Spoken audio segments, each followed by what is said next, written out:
भगवान महाकाल की नगरी उज्जैन में कक्षा 8वीं की छात्रा के साथ हुए पाप ने कई सवाल सुरक्षा और समाज पर खड़े कर दिए हैं। पुलिस ने भले ही आरोपी को गिरफ्तार कर लिया हो, मगर सवाल ये भी उठ रहा है कि हाईटेक पुलिस को बालिका की शिनाख्त करने में इतना वक्त क्यों लग गया। इस वारदात से धार्मिक नगरी में आने वाले श्रद्धालुओं की सुरक्षा को लेकर भी बड़ा सवाल खड़ा हो गया है। उज्जैन धार्मिक नगरी होने के साथ साथ स्मार्ट सिटी भी है। यहाँ पर 700 से ज्यादा हाई डेफिनेशन कैमरा शहर भर के व्यस्तम चौराहे और प्रमुख स्थलों पर लगे हुए हैं।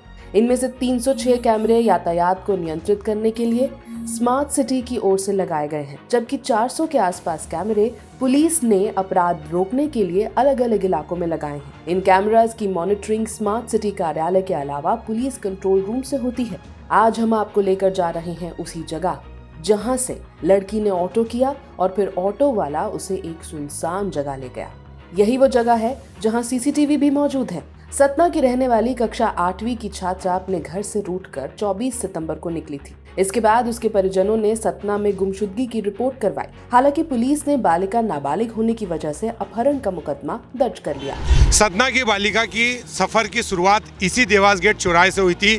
यही वो देवास गेट चौराहा है जहां पर कैमरे में पहली तस्वीर कैद हुई थी। यहाँ पर भी सीसीटीवी कैमरे लगे हुए हैं। यातायात सुरक्षा और भीड़ प्रबंधन को लेकर यहाँ पर कैमरे लगे हुए हैं। कैमरे में जो तस्वीर कैद हुई थी उसके बाद मामला पूरा धीरे धीरे खुलता चला गया। जब देवास गेट बस स्टैंड और रेलवे स्टेशन से बालिका इसी मार्ग से पैदल आ रही थी तो इसी हरी फाटक ब्रिज के आसपास जो ऑटो चालक है भरत, उसने अपनी ऑटो में उसे बिठाया और यहीं के जो सीसीटीवी कैमरे हैं आप देखिए, यहाँ पर जो स्मार्ट सिटी है उसके लगभग 306 कैमरे लगे हैं। इसके अलावा जो शहर भर में अपराध रोकने के लिए यातायात व्यवस्था और भीड़ प्रबंधन के लिए लगभग 406 कैमरे लगाए गए हैं।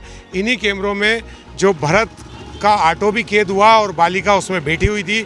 यहीं से पुलिस को क्लू लगा और भरत की फिर गिरफ्तारी हुई। और यही जो मार्ग है, यही मार्ग जीवन खेड़ी की ओर जाता है और इसी मार्ग से जो आरोपी है वो बालिका को अपने साथ ले गया था और जीवन खेड़ी में ले जाकर उसने उसके साथ दुष्कृत्य किया था। उसके बाद ऑटो वाला इस सुनसान रास्ते पर लड़की को ले गया।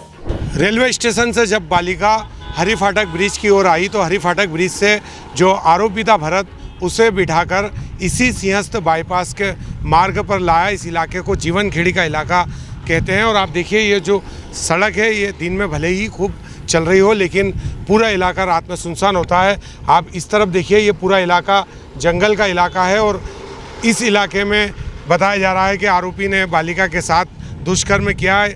आप देख सकते हैं कि जो मार्ग है उसके दूसरी तरफ ज़रूर कॉलोनियाँ यहाँ पर बसी हुई है, लेकिन एक तरफ जो नदी का किनारा है, ग्रीन बेल्ट का इलाका है, तो इस पूरे इलाके में पूरी तरीके से रात में सुनसान रहता है। बताया जाता है कि उस दिन सुबह का जो वक्त था 4 से 5 बजे का जो वक्त था, उस वक्त पर यहाँ पर लाइट भी बंद थी और पूरा अंधेरा था। ऐसी स्थिति में आरोपी ने जो बालिका थी 8वीं कक्षा की छात्रा थी उसके साथ दुराचार किया।